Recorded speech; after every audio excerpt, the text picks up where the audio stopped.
Hello everyone, আমি চিরঞ্জিত আপনাদের সাথে ধনতেরাসের একটা ছোট্ট গল্প শেয়ার করি। এই ব্লগসটা অনেকটা বড় হবে, আশা করি আপনারা ভীষণ ভালো লাগবে আপনাদের এই ব্লগসটি। কারণ ধনতেরাস বা ধনবর্ষা যেটা বলা হয়, সেই দিন কিন্তু এখন যা সোনা বা রূপো বা হিরে বা মানিকের দাম না, সিরিয়াসলি ভাই বিশ্বাস করবেন, আমাদের সাধারণ জীবন বা সাধারণ পাবলিকের ক্ষেত্রে এটা একদমই পসিবল নয়। এখন সোনা তো প্রায় লাখ বা 2 লাখ 3 লাখের উপর ছুঁয়ে গেছে, তাই না? আমি একটু ভুল করেই মনে হয় বললাম 2 লাখ বা 3 লাখ, একদমই একদমই ঠিক এই কথাটি। কারণ এখন রিসেন্ট ভ্যালু হচ্ছে 1.5 লক্ষ টাকা সোনার, এবং আরও অনেক ধরনের সোনার ভ্যালু আছে, যেমন কাঁচা সোনা, পাকা সোনা, এই সব অনেক রকম ব্যাপার থাকে, বা আমি এগুলো একদমই বুঝি না, আমি একদম অজ্ঞ। তার জন্য আমি কি বলি কি ভাই, এই সবের পেছনে না ছুটে আপনি ভগবানের নাম কীর্তন করুন এবং ছোট ছোট টোটকা দেখুন। এই ছোট টোটকাতেও কিন্তু আপনার অনেক কিছু ভালো হবে। তাই আমি মনে করি ভগবানের নাম কীর্তন অবশ্যই তো পালন করতেই হবে, এটা তো মাস্ট।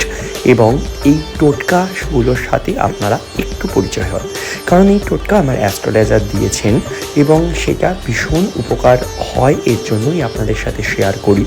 এবং অবশ্যই আমার যেটা মনে হয়, মানুষ হয়ে যদি মানুষের কোনো একটা উপকারে কাজে লাগি, সেটাই অনেকটা বড়। যাই হোক, আমি বলি কিছু টোটকার কথা, যেরকম অবশ্যই কিন্তু আপনারা সেদিন ধনলক্ষ্মী বা ধনতেরস মানে কিন্তু ধনলক্ষ্মীর পুজো, এদিন কিন্তু অবশ্যই কিন্তু লক্ষ্মী এবং গণেশের পুজো করবেন। এবং অবশ্যই কিন্তু ধূপ ধুনো কর্পূর তো দেবেনই, এবং অবশ্যই কিন্তু আমিও যেরকম ঘরে প্রত্যেকটি ঘরে কর্পূর দেখাই, ধূপ দেখাই, ধুনো দেখাই। এবং সেদিন কিন্তু অবশ্যই কিন্তু পারলে মা লক্ষ্মীকে সোনা রূপো পরাবেনই।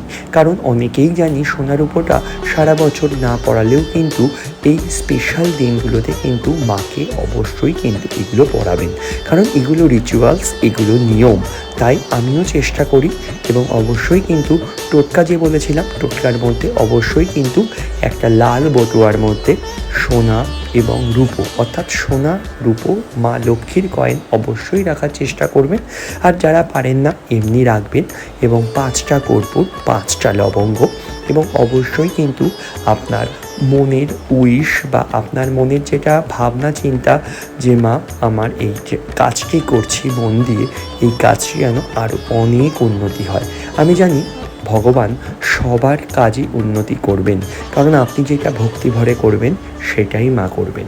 তারপরে ভগবানের আরতি করবেন, ভগবানের শৃঙ্গার করবেন, এবং অবশ্যই কিন্তু গোপালের অষ্টশতনাম পালন করবেন, এবং অবশ্যই কিন্তু লক্ষ্মী গণেশের ব্রত পাঁচালী পালন করবেন। এবং এই করতে করতেই কিন্তু দেখবেন অনেকটা টাইম চলে যায়, কারণ ধনতেরাসের দিন থাকে আমাদের, বা আমাদের না হলেও কিন্তু অনেক ফ্যামিলিতেই দেখি ধনতেরাসে এখন লাইটিং বা প্রদীপ বা অবশ্যই কিন্তু মোম দেন। সেটা করতেই পারেন, আমি করি না সেটা। আমি কুলোর মধ্যে কিছু যেই প্রসিডিওরগুলো বললাম সেই প্রসিডিওর করার চেষ্টা করি।